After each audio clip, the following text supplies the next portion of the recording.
Welcome to city news Mancherial. నేను మీ గడ్డ మనీల్. ముందుగా హెడ్లైన్స్.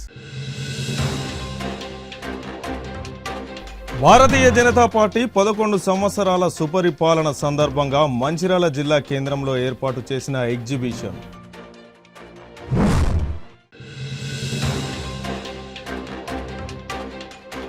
రాష్ట్ర ప్రభుత్వం జారీ చేసిన Komaram Bheem Asifabad tiger conservation reserve GO 49 కాపీల దహనం.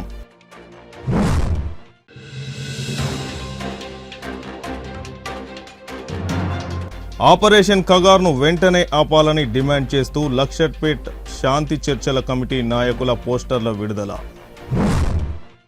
కేంద్రంలో బీజేపీ ప్రభుత్వం నరేంద్ర మోడీ నాయకత్వంలో అధికారం చేపట్టి 11 సంవత్సరాలు పూర్తయిన సందర్భంగా ఈరోజు మంచిర్యాల జిల్లా బీజేపీ కార్యాలయంలో పార్టీ జిల్లా అధ్యక్షుడు నగునూరి వెంకటేశ్వర్ గౌడ్ అధ్యక్షతన సమావేశం నిర్వహించారు. ఈ సందర్భంగా నరేంద్ర మోడీ 11 సంవత్సరాల సుపరిపాలనపై ఎగ్జిబిషన్ షోను నిర్వహించారు. ఈ కార్యక్రమంలో బీజేపీ జిల్లా మాజీ అధ్యక్షుడు రఘునాథ్ వెర్రవెల్లి మాట్లాడుతూ గత 11 సంవత్సరాలుగా బీజేపీ ప్రభుత్వం అధికారంలోకి వచ్చిన తరువాత ఎన్నో మార్పులు అభివృద్ధి జరిగాయని కార్యక్రమాలను వివరిస్తూ ఎగ్జిబిషన్ ఏర్పాటు చేయడం జరిగిందని అన్నారు. తెలంగాణ రాష్ట్రంలో కాంగ్రెస్ ప్రభుత్వం ఎన్నికలకు ముందు ఇచ్చిన హామీలను అమలు చేయలేక కొత్త పథకాలను ప్రజల్లోకి ముందుకు తెచ్చి ప్రక్కదోవ పట్టించే చర్యలు తీసుకుంటుందని, రాష్ట్రంలో ముందు జరగబోయే స్థానిక సంస్థల ఎన్నికలను దృష్టిలో ఉంచుకొని రైతు భరోసా గురించి ప్రకటన చేసిందని, రాజకీయాల్లో లబ్ధి పొందడానికే రైతు భరోసా కార్యక్రమాన్ని ముందుకు తెచ్చిందని ఆయన అన్నారు. కాంగ్రెస్ ప్రభుత్వం అధికారంలోకి వచ్చిన తరువాత గత వర్షకాల రైతు భరోసా వాయిదాను ఎగవేసిందని, వేసంగి రైతు భరోసా వాయిదాను కేవలం 3-4 ఎకరాల వరకే అందజేయడం జరిగిందని, గతంలో అమలు చేయని రైతు భరోసా కార్యక్రమం అడ్వాన్స్గా వచ్చే సంవత్సరం కూడా అమలు చేస్తానని కాంగ్రెస్ ప్రభుత్వం చెప్పడం హాస్యాస్పదం అని అన్నారు. ఏది ఏమైనప్పటికీ కాంగ్రెస్ ప్రభుత్వం ఇచ్చిన హామీలను అమలు చేసేంత వరకు భారతీయ జనతా పార్టీ పోరాటం చేస్తూనే ఉంటుందని అన్నారు. ఈ కార్యక్రమంలో రాష్ట్ర కార్యవర్గ సభ్యులు మాజీ జిల్లా ప్రధాన కార్యదర్శి పట్టి వెంకటకృష్ణ, దుర్గం అశోక్, పురుషోత్తం, జాజు, పెద్దపల్లి పురుషోత్తం, అశోక్ వర్ధన్, వెంకటేశ్వర్లు, రాకేష్ రేన్వా, బీజేపీ నాయకులు, కార్యకర్తలు తదితరులు పాల్గొన్నారు. మనం గతంలో చూసుకుంటే ప్రపంచ దేశాలలో అంటే వాళ్ళకందరికీ కూడా భారతదేశం అంటే ఒక అభిప్రాయం ఉంటుంది. ఏంది అభిప్రాయం అంటే భారతదేశంలో ఏం పని జరగదు, భారతదేశంలో బాగా స్లో, ప్రభుత్వం ఎటువంటి నిర్ణయాలు తీసుకోదు, బిల్లులు పాస్ కావు, భారతదేశంలో ఏదైనా గవర్నమెంట్ ఆఫీస్ పోతే ఇన్ని ఫైళ్ళ కుప్పలు ఉంటాయి, కట్టలు ఉంటాయి, ఏ పని కాదు, బాగా స్లో అని ఒక పేరు ఉంటుంది, ఒక అభిప్రాయం ఉంటుంది చాలామంది. భారతదేశంలో అవినీతి ఎక్కువ. కానీ మనం గత 11 సంవత్సరాలలో నరేంద్ర మోదీ గారి యొక్క ప్రభుత్వం వచ్చినాక ఏదైతే సుపరిపాలన, గుడ్ గవర్నెన్స్ మనం చూస్తే గత 11 సంవత్సరాలలో ఒక్క అవినీతి ఆరోపణ కూడా నరేంద్ర మోదీ వారి మీద కావచ్చు, లేదా కేంద్ర ప్రభుత్వం కేంద్ర మంత్రుల మీద ఒక చిన్న అవినీతి ఆరోపణ కూడా లేదు. ఎటువంటి అవినీతి లేకుండా ఒక మంచి పరిపాలన ప్రధానమంత్రి నరేంద్ర మోదీ గారు గత 11 సంవత్సరాల నుంచి ఈ దేశ ప్రజలకు అందించారు. అధికారంలోకి వచ్చి దాదాపు 18 నెలలైంది. ఈ సంవత్సరంన్నరలో మీరు ఏం చేశారు?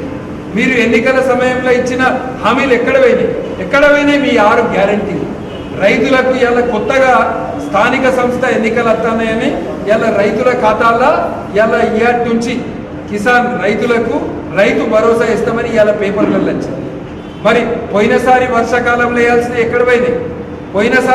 పోయిన సంవత్సరం వర్షాకాలం పంటకు 3 ఎకరాల వరకు వచ్చినాయి. 4 ఎకరాలు ఉన్న రైతుల సంగతి ఏంటిది? 5 ఎకరాలు ఉన్న రైతుల సంగతి ఏంటిది? మొన్నటి యాసంగి పంటకు ఒక్క రైతుకు ₹1 కూడా అయ్యేది. ఇక స్థానిక సంస్థ ఎన్నికలలో లబ్ధి పొందడానికి కాంగ్రెస్ పార్టీ కొత్త డ్రామా మొదలుపెట్టింది. రైతులకు ఇస్తామన్న రుణమాఫీ ఎడవే. ఎంతమంది రైతులకు మీరు రుణమాఫీ చేశారు? ఇట్లా రైతులను మోసం చేసేది. మహిళలకు, మా అక్కలకు, చెల్లెళ్లకు నెలకు ₹2,500 ఇస్తామన్నారు. ఎక్కడ పోయినాయి మీ 2,500? స్కూటీలు కొనిస్తాం, తులం బంగారం ఇస్తామని మహిళల్ని మోసం చేసేది. యువకులకు, చదువుకున్న విద్యార్థులకు ఉద్యోగాలు ఇస్తామని చెప్పి ఉద్యోగాల పేర్ల మీద మోసం చేసేది. ₹4,000 నిరుద్యోగ భృతి ఇస్తామని వాళ్ళని మోసం చేసింది. ఇవాళ కూడా జరిగే ఇవాళ మనం చూస్తే ఏ పథకమైన కాంగ్రెస్ పార్టీ పెట్టింది అంటే అది కేవలం కాంగ్రెస్ కార్యకర్తలకు ఇచ్చుకోవడానికి. ఇవాళ మీరు ఇందిరమ్మ ఇళ్ళ పథకం పెట్టింది. ఎంతమందికి మీరు ఇందిరమ్మ ఇళ్ళకు నిజంగా అర్హులైన పేద ప్రజలకు ఎంతమందికి మీరు ఇందిరమ్మ ఇల్లు ఇచ్చారు? కేవలం కాంగ్రెస్ పార్టీకి సంబంధించిన 5గురు కలిసి ఒక కమిటీ వేసుకోవడము, వాళ్ళ కార్యకర్తలకు పంచుకోవడం. కొత్తగా రాజీవ్ యువ వికాసం అని పెట్టారు. అందులో ఎవరిని మీరు సెలెక్ట్ చేసిర్రు? అందులో లబ్ధిదారులు కూడా అంతా కాంగ్రెస్ పార్టీ. ఇవాళ కాంగ్రెస్ పార్టీ మీద ఏదైతే ఎన్నికల సమయంలో ఇచ్చిన హామీలు నెరవేర్చుట్ల పూర్తిగా విఫలమై కాంగ్రెస్ పార్టీలో ఉన్న అంతర్గత పోరు మన జిల్లాకే చూద్దాం. ఒక ఆయన అంటాడు ఆయనకు మంత్రి పదవి రాలే అని అంటే బీజేపీలు బాగా సంతోషపడతారు. మేమెందుకు సంతోషపడతాం? మన జిల్లా నుంచి మంత్రి పదవి ఎవరికైనా వస్తే ఖచ్చితంగా సంతోషపడతాం. కానీ మీలా ఎవరికి వస్తేంది ఎవరికి రాకపోతేంది మాకేం పొరపడుతుంది? మాకు కావాల్సింది మీరు ఎన్నికల సమయంలో ఇచ్చిన హామీలు నెరవేర్చండి. మీరు ప్రజలను మోసం చేసిండ్రు. ఎన్నికల సమయంలో అనేక వాగ్దానాలు ఇచ్చారు. ఇక్కడ ఈ ప్రాంతంలో కూడా ఇచ్చిండ్రు. మంచిర్యాల ఎమ్మెల్యే అనేక హామీలు ఇచ్చిండ్రు. ఎక్కడ పోయినాయి నీ హామీలు? నువ్వు కడతా అన్న ఫ్లైఓవర్లు ఎక్కడ పోయినాయి? నువ్వు కడతా అన్న బ్రిడ్జ్లు ఎక్కడ పోయినాయి?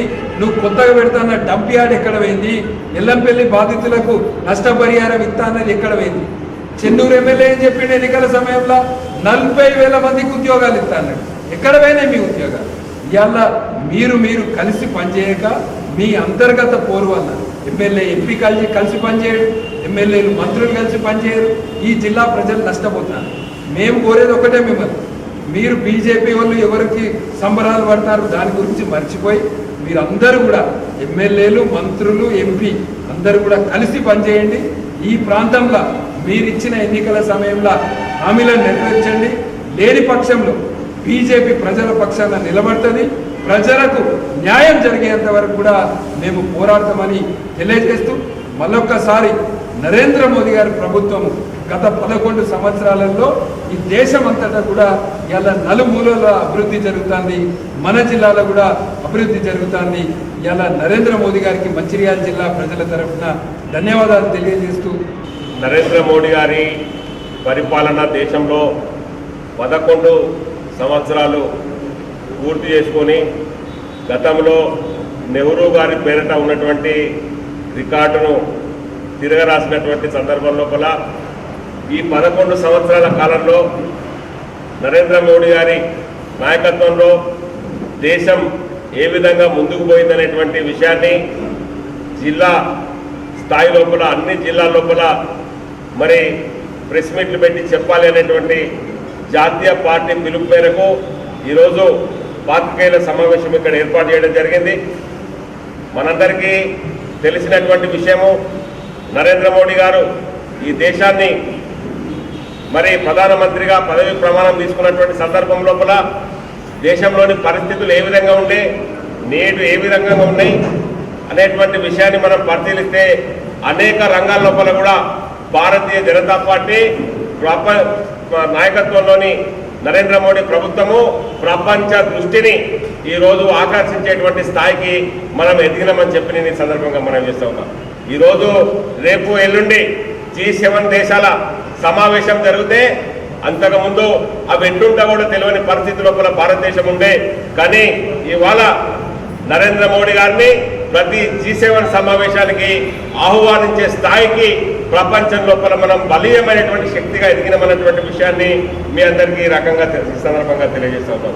ఇలాంటి అనేక రంగాల లోపల, ఆర్థిక రంగం లోపల కావచ్చు, సామాజిక రంగం లోపల కావచ్చు, శాస్త్ర పరిశోధనల లోపల కావచ్చు, అదేవిధంగా మౌలిక రంగాల మౌలిక సదుపాయాల విషయంలో కావచ్చు, రోడ్ల విషయాల్లో కావచ్చు, ఎయిర్పోర్ట్ల విషయాల్లో కావచ్చు, తాగునీటి విషయాల్లో కావచ్చు, అనేకమైనటువంటి అన్ని రంగాల లోపల ఇవాళ భారతీయ జనతా పార్టీ సారథ్యంలోని నరేంద్ర మోడీ ప్రభుత్వము అగ్రగామిగా నిలిచింది, ప్రజల మన్ననలో పొందిందని చెప్పి ఈ సందర్భంగా తెలియజేస్తా ఉన్నాను. మంచిర్యాల నియోజకవర్గ ఎమ్మెల్యే కొక్కిరాల ప్రేమ్సాగర్ రావు ఆదేశాల మేరకు లక్షట్పేట మండలంలోని చందారం గ్రామంలో ఇందిరమ్మ ఇళ్ల లబ్ధిదారులకు సోమవారం ప్రొసీడింగ్స్ పత్రాలను పంపిణీ చేశారు. ఈ సందర్భంగా పలువురు నాయకులు మాట్లాడుతూ గత ప్రభుత్వం అందరికీ ఇల్లు ఇస్తానని మాట మార్చి ఎవరికీ ఇల్లు ఇయ్యలేదని ఆరోపించారు. కానీ కాంగ్రెస్ ప్రభుత్వం మాత్రం ఇచ్చిన మాట ప్రకారం గ్రామాల్లోని నిరుపేదలను గుర్తించి అర్హులైన వారికి ఇళ్లను మంజూరు చేస్తున్నామని తెలిపారు. అర్హులైన అందరికీ ఇల్లు మంజూరు చేసే విధంగా కాంగ్రెస్ పార్టీ కార్యకర్తలు నాయకులు అర్హులను గుర్తించి అందజేస్తారని వారు పేర్కొన్నారు. లక్షట్పేట మండలంలోని మొత్తం 475 ఇందిరమ్మ ఇల్లు మంజూరు అయ్యాయని తెలిపారు. ఈ కార్యక్రమంలో డీసీసీ అధికార ప్రతినిధి పూర్ణచందర్రావు, కాంగ్రెస్ మండల అధ్యక్షుడు పింగళి రమేష్ చేతుల మీదుగా ఇందిరమ్మ ఇల్లు ప్రొసీడింగ్స్ పంపిణీ చేశారు. ఈ కార్యక్రమంలో కాంగ్రెస్ నాయకులు కందుల మోహన్, బొప్పు సుమన్, మల్లికార్జున్, రవీందర్, పోచన్న, హరీష్ మరియు గ్రామస్తులు తదితరులు పాల్గొన్నారు. ఇందిరమ్మ ఇండ్ల పత్రాల పంపిణీలో భాగంగా చందార గ్రామంలో మరి పత్రాల పంపిణీ మరి ఎదురు వేయడం జరిగింది. మరి ముఖ్యంగా మరి గతంలో కాంగ్రెస్ ప్రభుత్వంలో ఇందిరమ్మ ఇల్లు రావడం జరిగింది. ఆ తర్వాత గత 10 సంవత్సరాల టీఆర్ఎస్ పాలనలో ఒక ఇల్లు కూడా రావడం జరగలేదు. మరి ఇప్పుడైతే రేవంత్ రెడ్డి నాయకత్వంలో మరి ఇక్కడ మన ఉమ్మడి జిల్లా ఆదిలాబాద్ టైగర్, మన మంచిర్యాల ఎమ్మెల్యే ప్రేమ్సాగర్ రావు ఎమ్మెల్యే కావడంతో మరి మన మంచిర్యాల నియోజకవర్గం అభివృద్ధి పథంలో పయనిస్తుంది. మరి అందులో భాగంగానే మరి ఈరోజు చందారం గ్రామంలో 33 ఇండ్లు పత్రాలు ఇవ్వడం జరిగింది. మరి ఈ ఇండ్లను మరి తొందరగా కట్టుకోవాల్సిన అవసరం ఉన్నది. మరి దానికి మీకు తెలుసు, మరి ఎప్పుడైతే ఫస్ట్ బేస్మెంట్ కాగానే ₹1,00,000, ఆ తర్వాత గోడకు 2 లక్షలు, ఆ తర్వాత స్లాబ్ కాగానే 2 లక్షలు, మిగతా పనుల తర్వాత ₹1,00,000 ఇవ్వడం జరుగుతుంది. ఇది కూడా మరి ఎలాంటి మధ్య దళారులకు సంబంధం లేకుండా డైరెక్ట్ అకౌంట్లే పడతాయి. ఎవ్వరికి రూపాయి ఇవ్వాల్సిన అవసరం లేదు. ముఖ్యంగా ప్రేమసారావు దాని గురించి పదే చెప్తా ఉన్నారు. మరి దీన్ని వినియోగించుకోవాలి. అదేవిధంగా మరి మీకు తెలుసు, కాంగ్రెస్ ప్రభుత్వం వచ్చినాక మరి ముఖ్యంగా మహిళలకు మరి గవర్నమెంట్ రాగానే మరి ఉచిత బస్సు సౌకర్యం కల్పించడం జరిగింది. అదేవిధంగా కరెంటు కూడా 200 యూనిట్ల వరకు, అంటే దాదాపు మన గ్రామంలో 99% మందికి మరి వారం రోజున ఖానాపూర్ ఎమ్మెల్యే వేడుమ బొజ్జు పటేల్ జన్మదిన వేడుకలను కాంగ్రెస్ పార్టీ మండల అధ్యక్షులు ముజఫర్ అలీ ఖాన్ ఆధ్వర్యంలో ఘనంగా నిర్వహించారు. ఈ సందర్భంగా వారు మాట్లాడుతూ నియోజకవర్గంలో కాంగ్రెస్ జెండాను ఎగురవేసి నియోజకవర్గాన్ని అభివృద్ధి వైపు నడుపుతూ అందరి మన్ననలు పొందుతున్న ఎమ్మెల్యే జన్మదిన వేడుకలు జరుపుకోవడం ఆనందంగా ఉందని, రానున్న రోజులలో రాష్ట్ర రాజకీయాల్లో ఉన్నత పదవులు పొంది ఆయురారోగ్యాలతో నిండు నూరేళ్లు సుఖ సంతోషాలతో ఉండాలని అన్నారు. అనంతరం హాస్పిటల్లో రోగులకు పండ్లు పంపిణీ చేశారు. ఈ కార్యక్రమంలో మండల కాంగ్రెస్ పార్టీ నాయకులు, కార్యకర్తలు పాల్గొన్నారు. తెలంగాణ మండల కాంగ్రెస్ కమిటీ ఆధ్వర్యంలో మన యువ కిరణం, ఆదివాసీ ముద్దుబిడ్డ, యువ నాయకులు వేడుమ బొజ్జు పటేల్ గారి జన్మదినం ఈరోజు జరుపుకోవడం జరుగుతుంది. ఇలాంటి జన్మదిన వేడుకలు ఎన్నో జరుపుకోవాలని కాంగ్రెస్ పార్టీ తరఫున కోరుతున్నాం. అదే మళ్ళీ వచ్చే జన్మదినం కూడా ఇంకో పెద్ద మొత్తంలో చేస్తామని ఆశిస్తూ వచ్చే జన్మదినం వరకు ఇంకో పెద్ద పదవి రావాలని ఆపరేషన్ ఖగార్ పేరిట కొనసాగుతున్న హత్యకాండను వెంటనే ఆపాలని మోడీ ప్రభుత్వం కాల్పుల విరమణ ప్రకటించి మావోయిస్టు పార్టీతో బేషరతుగా శాంతి చర్చలు జరపాలని శాంతి చర్చల కమిటీ నాయకులు డిమాండ్ చేశారు. ఈ సందర్భంగా వారు మాట్లాడుతూ శాంతి చర్చలు జరపాలని కోరుతూ ఈ నెల 17న ఇందిరా పార్క్ హైదరాబాద్లో మహాధర్నా కార్యక్రమాన్ని విజయవంతం చేయాలని డిమాండ్ చేస్తూ లక్షట్పేట విశ్రాంతి భవన ఆవరణలో శాంతి చర్చల కమిటీ నాయకులు పేర్కొన్నారు. రేపు జరగనున్న మహాధర్నా కార్యక్రమానికి లక్షట్పేట మండలంలోని వివిధ రాజకీయ నాయకుల పార్టీ కార్యకర్తలు, ప్రజలు పెద్ద ఎత్తున తరలి రావాలని కోరారు. ఈ పోస్టర్ల ఆవిష్కరణ కార్యక్రమంలో దొండ ప్రభాకర్, ఆరిఫ్, ప్రకాశం, కళ్యాణం రవి, గోపే చిన్న రమేష్, మడిపెల్లి స్వామి, రాజు, అమీర్, రామలింగు, వెంకటస్వామి తదితరులు పాల్గొన్నారు.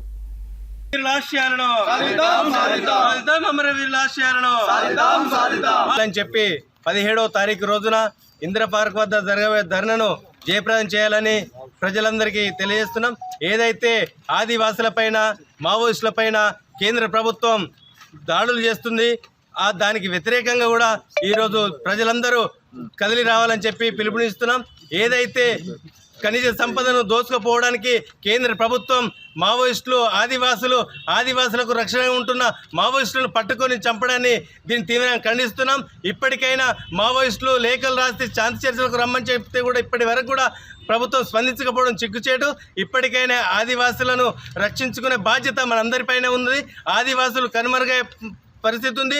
అక్కడ ఉన్న ఖనిజ సంపదను కార్పొరేటివ్ వ్యక్తులకు తాకట్టు పెట్టడానికే మరి కేంద్ర ప్రభుత్వం పూనుకుంది.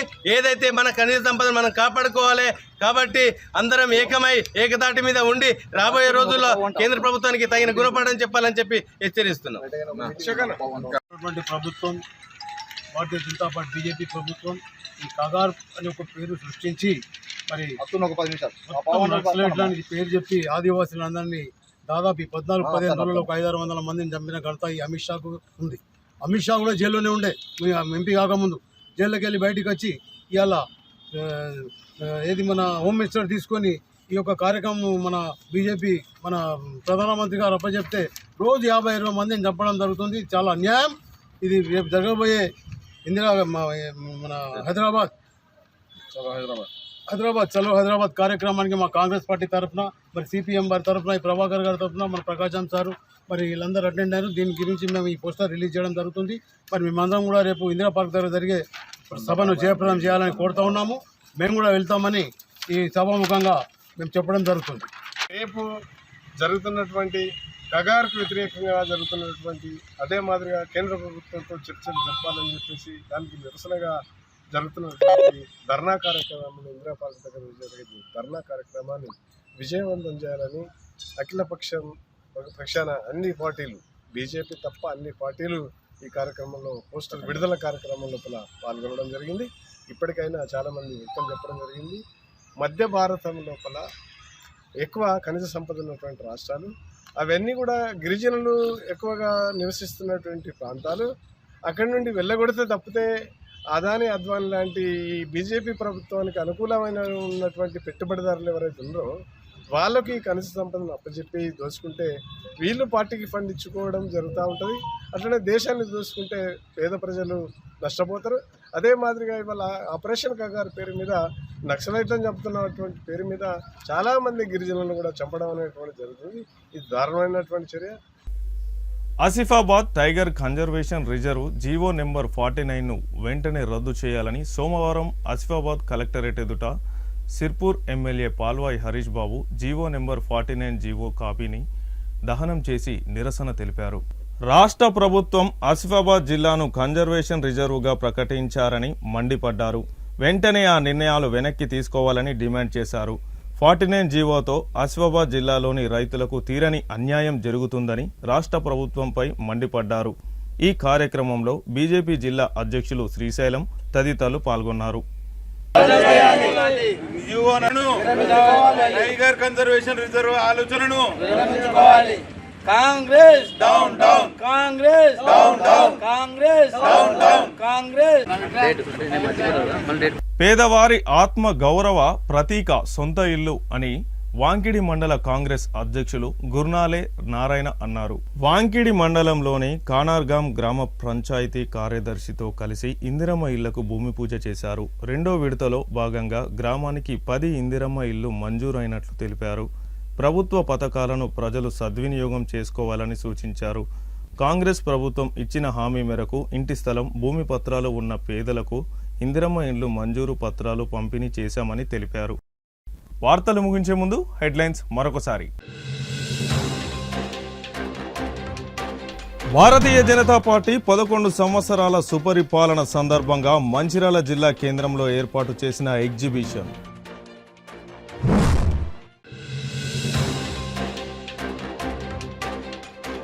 రాష్ట్ర ప్రభుత్వం జారీ చేసిన Komaram Bheem Asifabad tiger conservation reserve GO 49 కాపీల దహనం.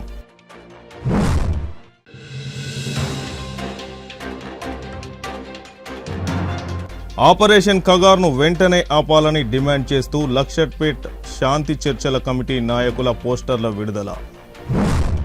సిటీ న్యూస్ ఇంతటితో సమాప్తం. తిరిగి ప్రసారమయ్యే సిటీ న్యూస్లో మళ్ళీ కలుసుకుందాం. అంతవరకు సెలవు. నమస్కారం.